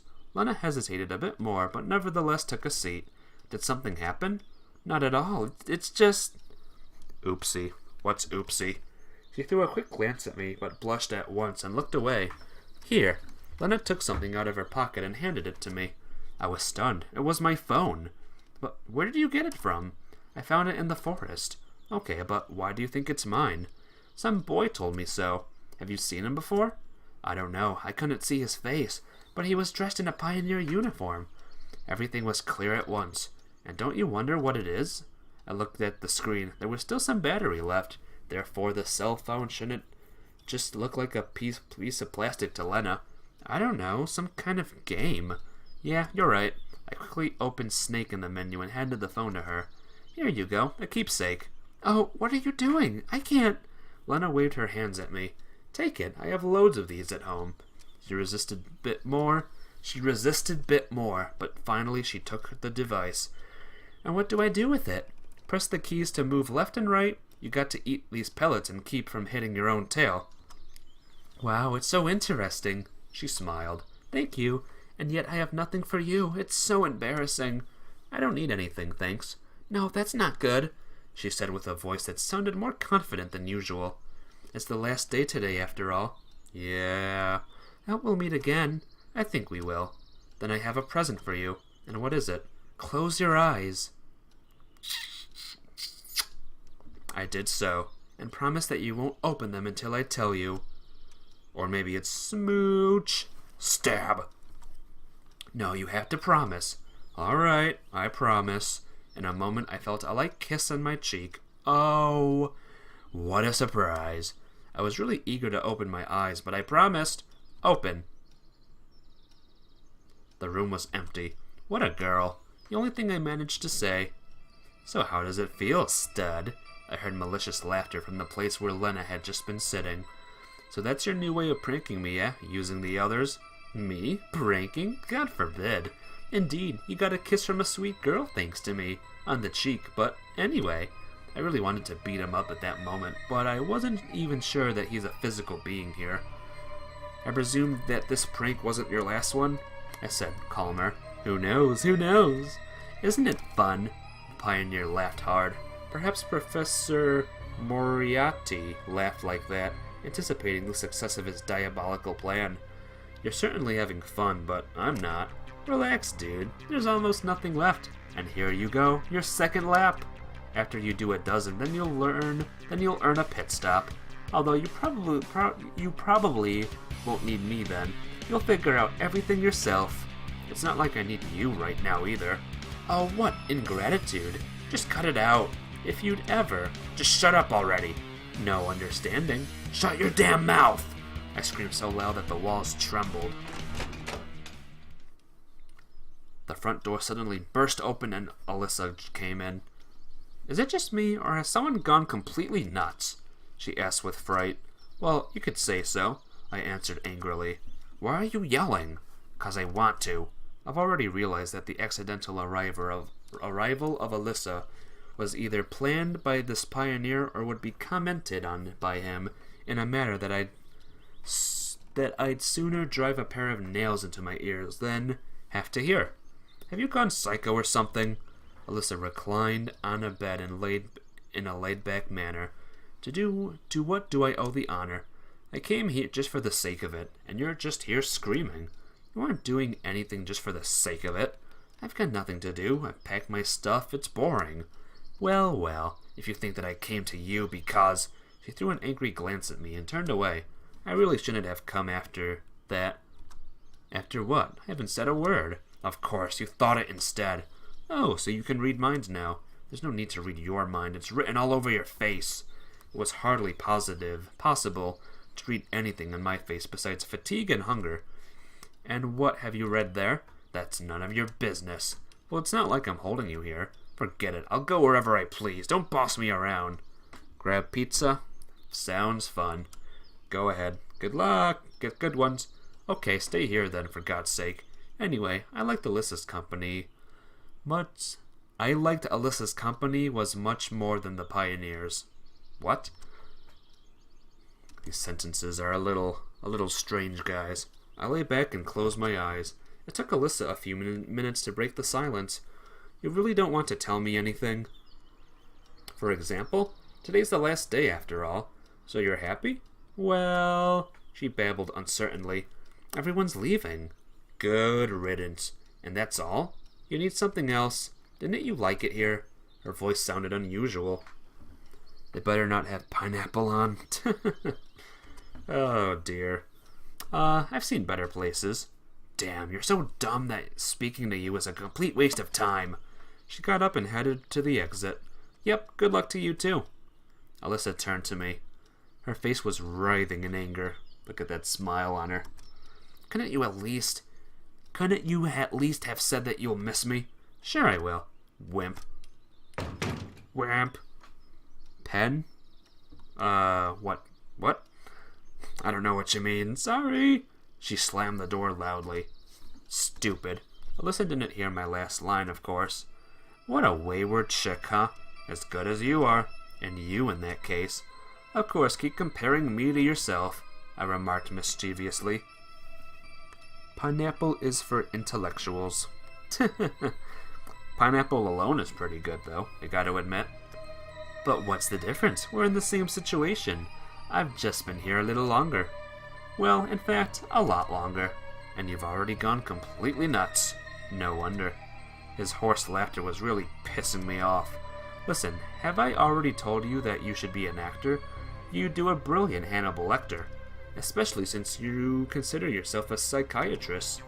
I'll think about it. Well, now I must go. Maybe I'll see you again. Get lost. I turned to look at him, but the pioneer had already disappeared. Oh, finally. But nevertheless, why did he come? It might be the case that me, him, and others like us are the only real people around here, but I desperately didn't want to believe that. All his speech seemed like some sort of a complex game, like he's trying to give me one hint after the other, trying to lead me to something, enabling me to discover some kind of devious plot. Too bad he's not really successful at that, because I'm out of ideas. Time dragged on decently slow. But it's 5 p.m. already. It's common during the summer. If one counts the seconds and minutes, it appears that even a single hour would never end. But if one thinks of anything else than the whole day, time flies quickly. I decided to start packing. They could leave without me. I quickly took all my winter stuff and shoved it into a bag. I was almost about to jump onto the bed again, but the door opened and Olga came in. Oh, I see you're packed already. That's great. Let's go. I got up reluctantly, grabbed my simple luggage, and followed her. I really don't care what will happen next. I had long suspected that nothing was up to me in this world, and recent events had reinforced my complete confidence in this. I might wake up tomorrow in bus number 410, or I might not wake up at all. And that's all, folks. It's that simple. There's no point in staying here. There's nowhere to run. Basically, my only exit is to leave on the bus with everyone else. Go into the unknown. That's all I'd been doing for the last week, stumbling along a narrow path in pitch-black darkness, unsure of where's the beginning and where's the end. We were almost approaching the gates when I heard someone calling my name. Semyon! Semyon! Olga, excuse me, just for a minute. Oh, but make it fast or we'll leave without you. I headed for the bushes that the voice came from. Semyon! Semyon! I waded through the thick greenery and came out onto a forest path. The voice seemed to be calling from nowhere. One moment it was hard behind a tree, and now it seemed to be behind my back. I want to save it really quick. I have a feeling, guys. I just have a feeling. Probably it's one of those aliens from the parallel worlds, but I suspected that I haven't met this exact one before. We don't have much time. I'm listening. I know that you've already been contacted by him and him. Yeah, and I know what they've told you. Don't ask me how. Okay, but you must know one thing. The thing I know. There's more than a dozen of us here. In fact, more than 1,000. But a lot of people got out. I tried to digest what he said and phrase the right questions. Then why are you here? I stayed. Why? To help others find an exit. Wow, how generous. And why should I trust you? You're the third one already. Well, in fact, I'm not even sure that you all aren't just my hallucination. It's not about trust. And what is it about? It's about the right choice. Consider this camp to be a giant maze. You should take a few right turns to find an exit. Okay, and how do I know which ones are right? You will know. Come with me. Where to? To the second lamp. Hold on a sec. The pioneer said that my second lamp will start tomorrow. He lied. The speaker raised his voice. He's gone completely crazy and he's trying to destroy all the others. So if I don't go with you and leave on the bus, then I'll be destroyed, right? I don't know. And why don't you say so? Nobody ever returned after a conversation with him. Listen, why should I trust you? I was definitely on the edge. Well, that pioneer just mocked me and didn't seem to be a real danger. This one clearly spoke about things worth being anxious about. I couldn't decide which one I should trust. This problem is like trying to get a blind man to say whether the light is in the room is on or off. You can only guess, just like me. Hurry up, time is running out. Hey, wait a sec. Make a choice. Are you coming or not? Alright, guys, what should I do? Should I follow this mysterious voice? Or maybe not follow the voice? Let me get a drink of water really quick.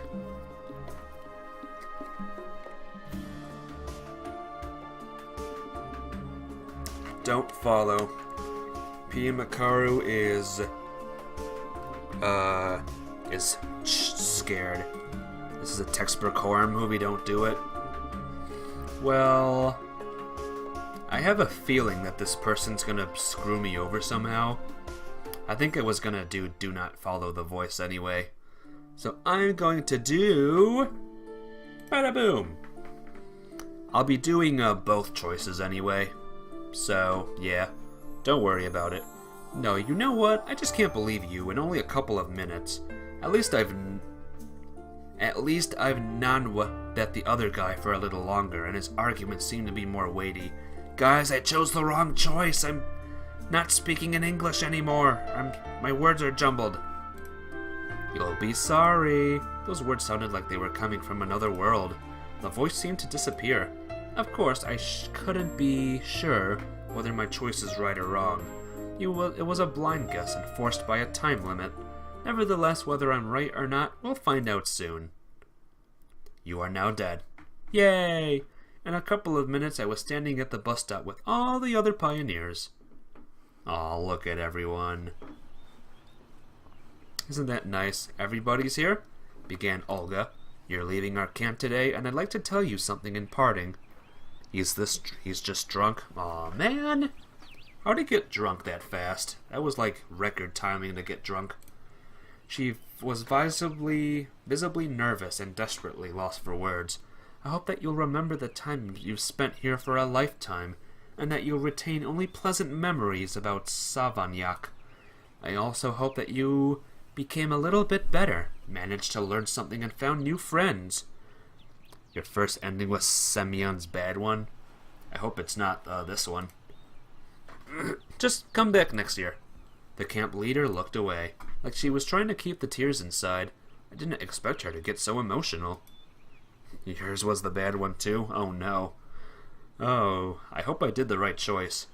Although her speech sounded like complete nonsense to me, as usual, the pioneers started to crowd into the bus, babbling cheerfully.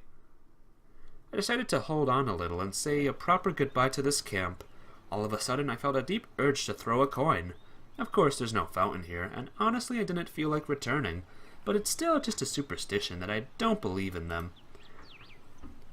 Who's drunk? I'm drunk. Semyon is drunk. At least I never believed in them before. Digging through my pockets, I found only a couple of candy wrappers and a pencil and a scrap of paper. I held them for a moment, then I squatted, put the paper on the ground, and scribbled a few words. You are here for a reason. Grinning at my stupidity, I threw the scrap under the wheels of the bus and got into the cabin. Oh, look at this. This is nice. I found a place in the middle, but the strangest thing was that everyone sat in pairs and only I was alone. However, what's the difference now? I'll either disappear or we'll restart everything in a couple of hours. Everyone was in the exact same position. This girl has a skull thing. This one has ears. It's cool. The bus was slowly moving toward the district and center, occasionally bouncing over the bumps in the road. It was impossible to see anything beyond the old windows in the pitch-black dark of the night. This is a nice-looking bus, don't you all agree? Little things here, curtains, pictures. I like this bus. Anyway, I couldn't care less about the surrounding countryside. I just sat and waited for the inevitable. For the first time in a long while, my head was completely empty. Me? Drunk? No, my character drunk, Tyler Cat. My character. The pioneers around me enjoyed the trip. Ulyana and Alyssa were playing cards. Lena was reading a book and Slavia was sleeping. Mika was trying in vain to start a conversation with Xenia, and Xenia was trying really hard not to start killing people. Electronic and Shurik were crafting something, as always. I was the only one completely ignored by everyone. It might be slightly far-fetched perception. I got used to the role of being the center of the universe in the camp. I thought that everything revolved around me. Well, that might be up to a certain degree. But here and now, I'm the only foreign object. I'm only a foreign object, yeah. An out-of-place molecule in the harmonic pattern of a crystal grid. I'm not sure how long we'd spent on the road, but sleep has already started to overcome me. I was desperately fighting Morpheus, trying to stay awake as long as I could. After all, it's quite possible that today is the last day of my life. Then probably it's reasonable to cling as hard as I could to those few hours of meaningless, useless existence. However, physical fatigue and, more importantly, emotional fatigue took its toll, and I fell asleep. Good night! Day... ... The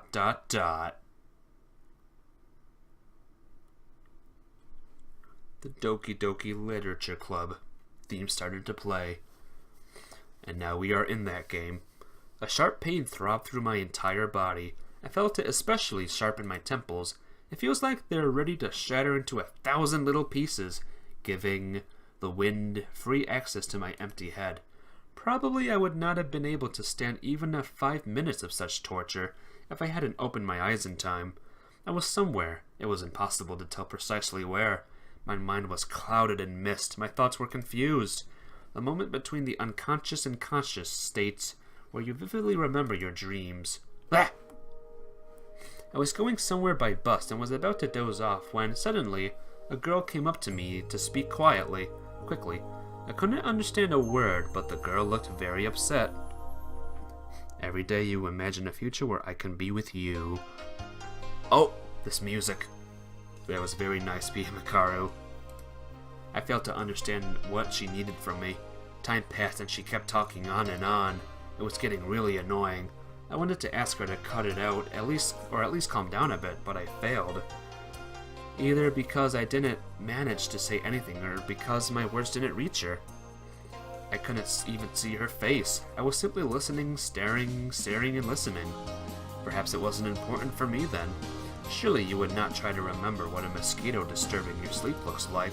Surely you wouldn't manage to recall the frequency of its flapping wings, or the inclination of its proboscis after that. And this girl is just one of the millions of voices that disturb you from concentrating, from thinking, from falling asleep. The louder her voice grew, the harder it got for me to catch her words. Just Monica. Is this just Monica? It's actually DDLC. What's that? What's DDLC? I don't know.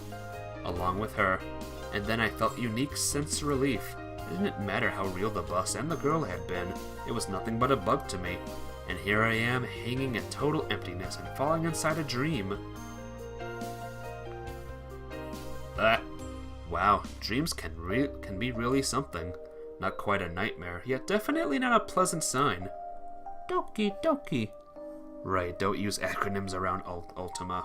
Yep, definitely don't. It was a really gray morning. Unable to find my hygiene kit on the nightstand, I concluded that I could manage without it. It was hard to get dressed. My hands were trembling like hell. I looked at my reflection in the mirror and checked out my 2-week stubble. Well, perhaps Olga has a razor.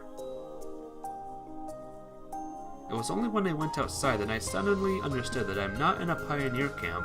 I'm back in my apartment, and I've just come out of my room into a passageway, not out of the cabin. I was overwhelmed with surprise, with dismay, with fear, even with terror. But how? Yeah, I escaped, buddy. Nice try. I sat down on the bed and buried my face into my hands. Oh, Doki Doki Literature Club. Oh. Well, just say Doki... Never mind. It's fine. It's fine. I love this music. This is really nice music. I sat down on the bed and buried my face into my hands, trying to remember the chain of yesterday's events. Yeah, the bus, the last day of the term. Yeah, I fell asleep and woke up back home. Well, to some degree, it might even seem quite logical. It seemed like the initial astonishment had worn off during the first few seconds. After all, the fact that I had came back like this after a week-long absence is no stranger than my sudden appearance at some pioneer camp of the 80s in the first place. The events of the last 2 days flashed before my eyes in an instant. What's wrong, you guys? Are you sad that it's over? That mysterious power? Lena bad ending? Is that one sad? His words? How did I manage to get back to reality then? According to him, I was going to be stuck there forever, as there's no exit. On the other hand, I wasn't alone. The pioneer at the bus stop and the mystery voice emphasized the contrary, that the exit exists. Does that mean I found it? I managed to get out of the endless loop? But how?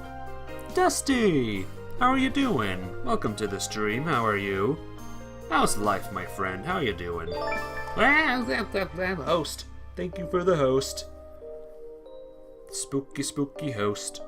Spooky, spooky host. Nevertheless, I wasn't sure whether I should rejoice or grieve. Over the last week, I'd kind of gotten used to the everlasting inner monologue. The search for answers and the in-depth analysis of everything. So I simply couldn't accept this fact as it was, without figuring out what exactly happened to me. I am doing good, thank you. I am doing quite well. Today's the 6th of January, right? Yeah, 6th of January already.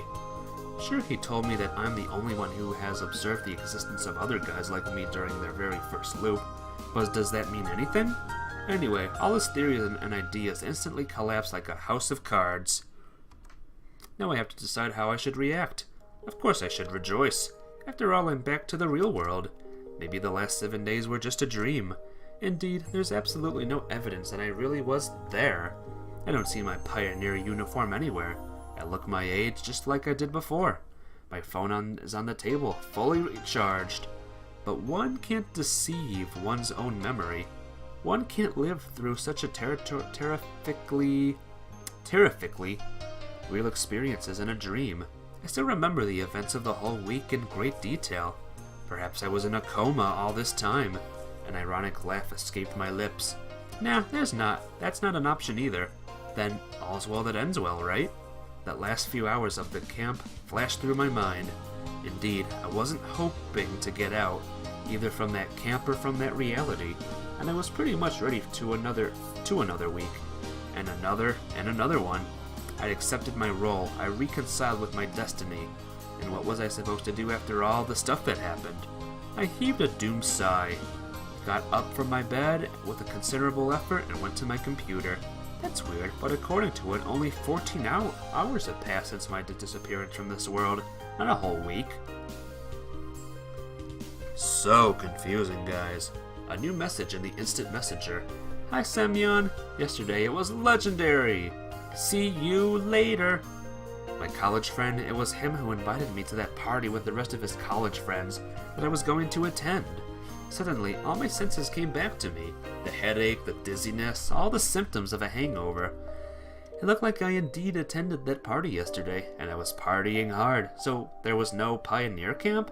But then where did all these memories, emotions, and feelings come from? All this was so incomprehensible that I became enraged. I began cursing foully, trying to tear my hair out, and hammering on the keyboard with my fists. What the frick are we playing? We are playing a visual novel called Everlasting Summer. It's a thing where you read a lot of words and listen to a story. It got scary at some parts, but it was pretty good.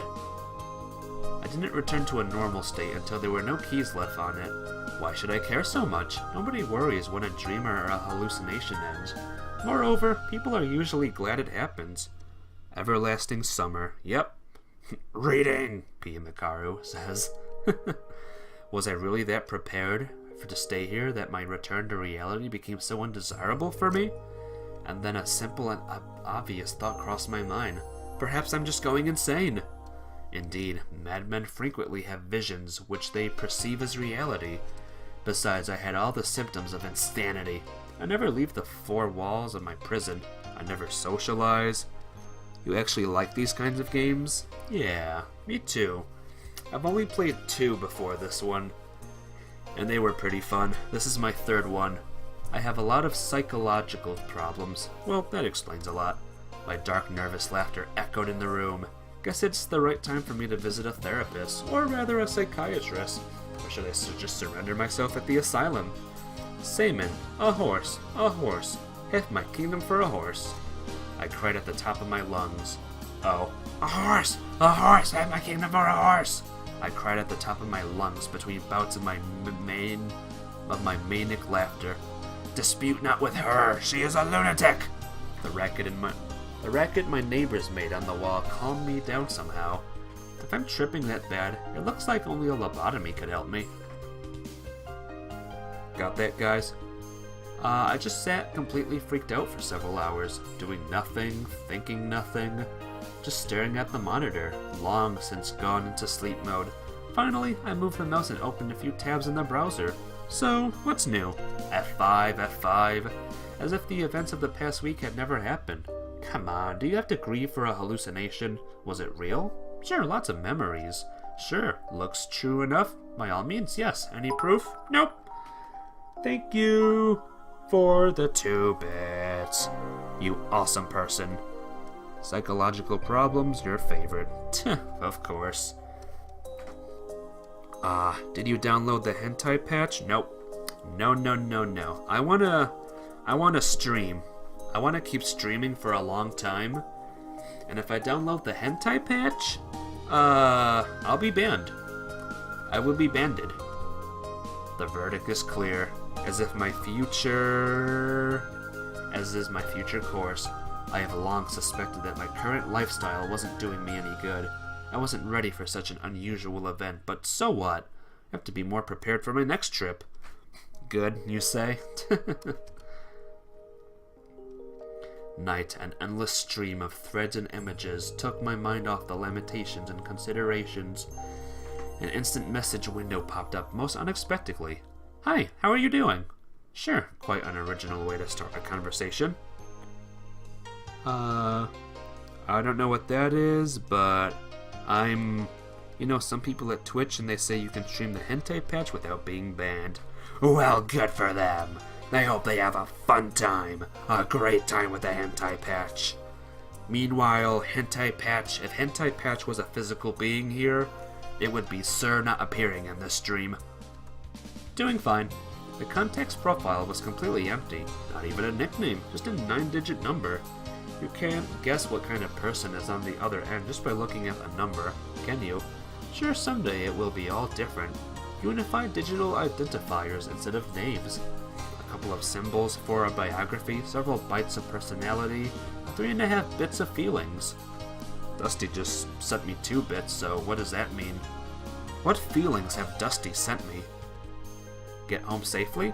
Probably someone from yesterday's party. Seems like it. You do remember everything I told you yesterday, right? Well, I guess not. There was yet another message after a long pause. I see. Honestly, I don't give a damn who this is and why he is messaging me. Until this unidentified individual starts harassing me, I could easily tolerate his presence in my contact list. Well, that's okay. We'll meet again. We surely will. Sure, looking forward to it. Yeah. Alright. Bye! I didn't reply. This odd, screwed-up day at last was slowly coming to an end. Going to bed, I yet again recalled in my head all the events that seemed so real for me. Where am I going to wake up tomorrow? Will these hallucinations return? I'll probably just forget everything. Strange, but now I'm really feeling that everything happened now is real. There was just a fiction, a game of deformed imagination.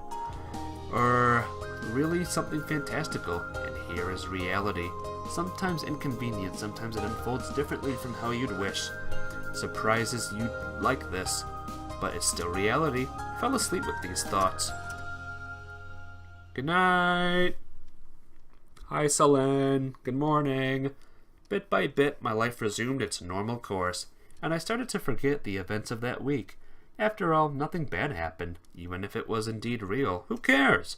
There were only 7 days in a pioneer camp. I wasn't killed, nobody kidnapped me to conduct experiments, I wasn't brainwashed, so why do I care now about the reason? And if it indeed was a hallucination, I can only hope that it won't repeat itself. I was still a shut-in. My computer and the internet were my only friends, and the keyboard was the only communication channel connecting me to the outside world. The F5 key became my main thing in my life again. Come to think of it, it wasn't really all that bad. Yet one familiar combination of digits popped up on the screen. That strange contact of mine had come online once again. Hey! Hey, how are you doing? Doing fine. Probably I know him from somewhere, but who cares? Anyway, any news? Not really. Stability is a sign of true class? One might say so. Now that the lens here, you can finally leave. Gotta go eat, or may not be here by the end of the stream. Well, thanks for stopping by, Pia Mikaru. You're a good man. It's good to see ya. Hope to see you tonight. Have a good meal, too. Oh, I see.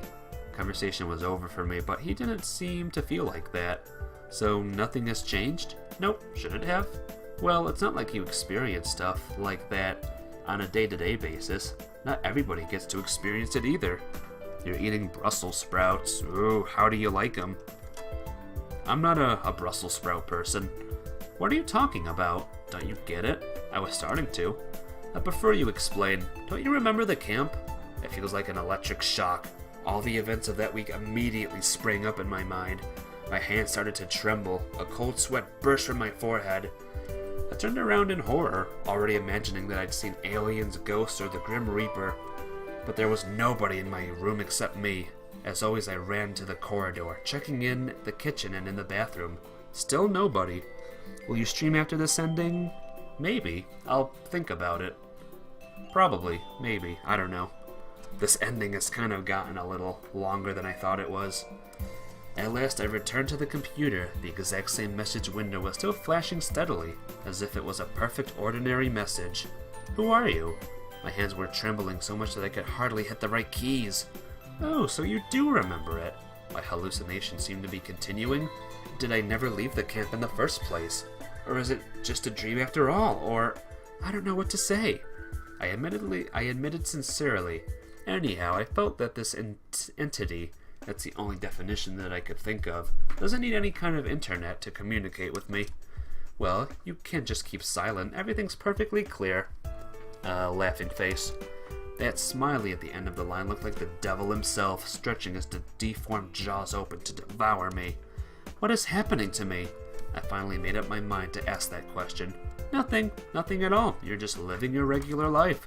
But the camp was real? And what do you think? I'm not sure. If it seemed real to you, then yes, it was real. Then if not, then it wasn't. It's just that simple. That's not simple at all. What will happen to me next? I whispered.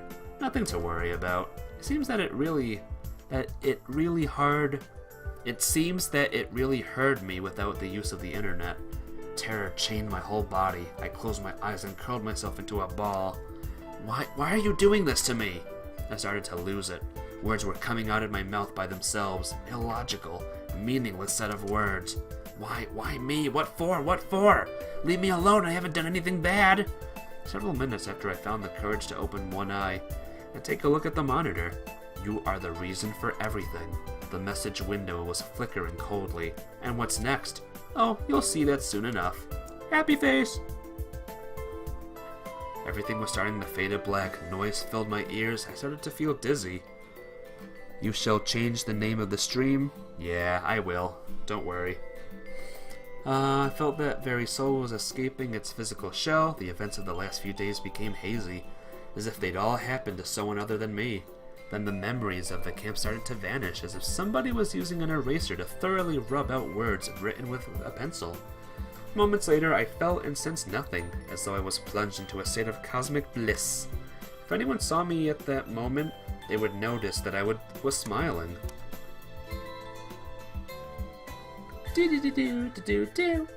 I'm kind of stuck here. I hit the report spam button, closed the window, and switched to the browser and glanced at the clock. Time to get going or I'm gonna be late.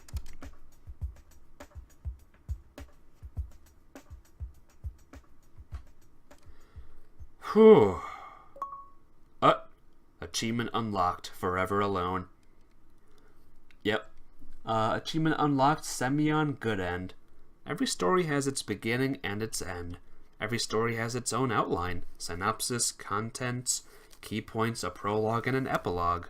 And there is no book which, if you read it again, would not reveal new details you didn't notice before. What an end. This is ending 1 out of 14. Every story has its beginning and its end. Almost every. Blech.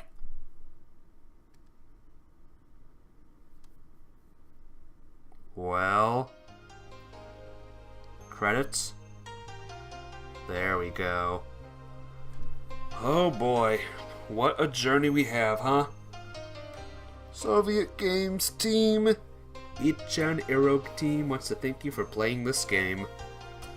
13 more ends to go. Yep. 13 to go. Woo!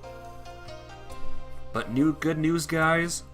We're gonna watch one more ending right after these credits. I need a drink, actually.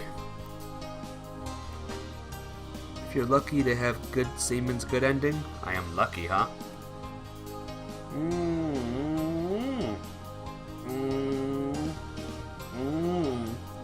Yeah. It's like forch. I don't know what forch means. Oh, thank you, and goodbye for now, and...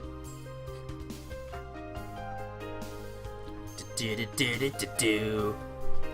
there's a girl up there. There's a cat girl. So many more endings, yep. And... goodbye.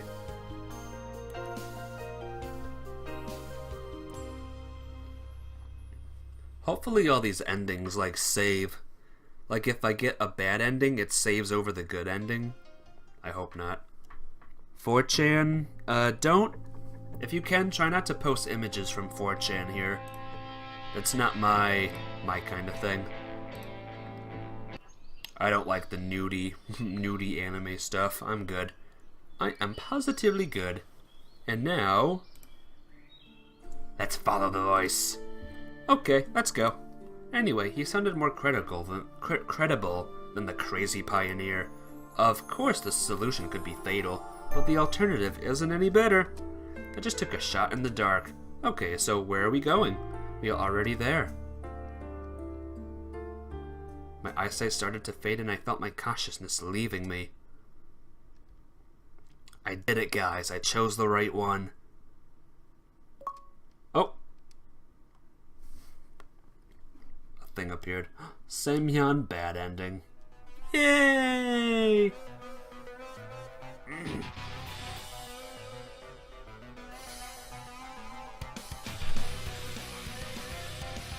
What? Okay. Fast ending, yep. Well, hope you all enjoyed. That was the bad ending. I think I was killed. Pretty good. 410.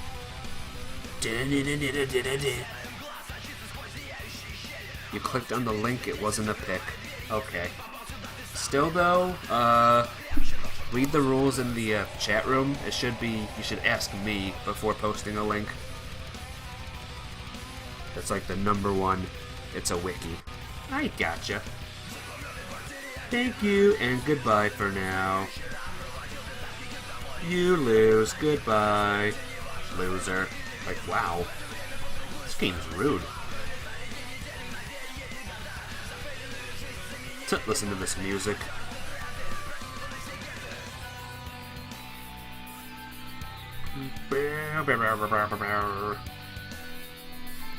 Good music, my dudes. So what happened? I just fainted or something? Is that it?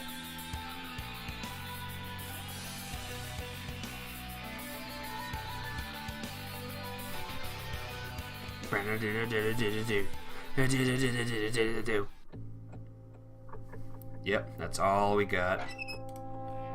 I wonder if there's like a new thing that shows like endings. Spirits, music, CG. Nope. Alright. Is this where I think it is?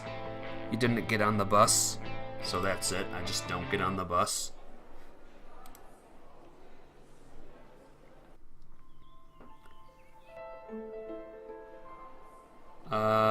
Skip the tutorial. I'm gonna try for Ulyana's route. Just give me a couple of minutes, guys. Lose against Ulyana. At least I won a single round. Skip. Hey guys, to get into Ulyana's route, where do I go? Scene, maybe? Let's try scene. The events of the past day kept flashing brightly in my head. That stupid, useless checklist, that foolish tournament. Remember how Pioneer said that he tried not to go to the bus? Okay. So that's what happened. Okay. Tonight I had no intention of doing anything or talking to anybody. The investigation of my complicated situation was the last thing on earth I would do this evening. Headed to the north, at least where I thought it was. It was my habit from my youth. Go to the north. I like this part of my hometown more than the southern districts. Traveling to the Black Seas resorts was never my thing either. Boundless forests and fields were much closer to me than beaches and blah blah blah. So, several minutes later, an open-air stage consisting of several wooden benches and a platform appeared before my eyes. I climbed onto the stage. Whoa, whoa, whoa, whoa. So much varied musical equipment, loudspeakers, a microphone stand, and even a piano. I imagined a crowd of people in front of me, everyone screaming, shouting my name, myself blinding by the spotlights. I imagined a guitar in my hands, and attempted to play along and striking solo. What? I suppose it looked pretty funny from the stranger's point of view. A weird guy swinging his arms on stage, jumping around like an ape and making faces. I hope no one can see me here. Hey! Piped up from somewhere above. Spider Girl, does whatever a Spider Girl does. Okay, this is the choice I did wrong last time. Last time I chose the beach. I was supposed to come here. So, I think we will do Ulyana's route tomorrow. Tomorrow we will be here. It'll be awesome. We're gonna do it right. And then after that, I will do Miku's route. So get ready for it, guys. But yeah, I'm gonna end the stream now. Thank you all so much for coming. As we know, this game is pretty good. Pretty dang good. EB, thanks for coming, guys. Let's see if anything changed in the gallery. Lots of this stuff. Still a lot of pictures to unlock. Lot of pictures. Lot of pictures. Hey Selene, are you still here? I really need you at the moment. If you're here, Selene, please tell me, like, right now. Check the owl. Where's the owl? Oh, settings. Ow. Oh! Oh, good, bad, okay. Synchronize with Steam. Okay. So I can just click it. Okay, I got it. That's pretty cool. Okay. Alright. Okay. Okay. Thank you for telling me that. I never would have known that. Settings.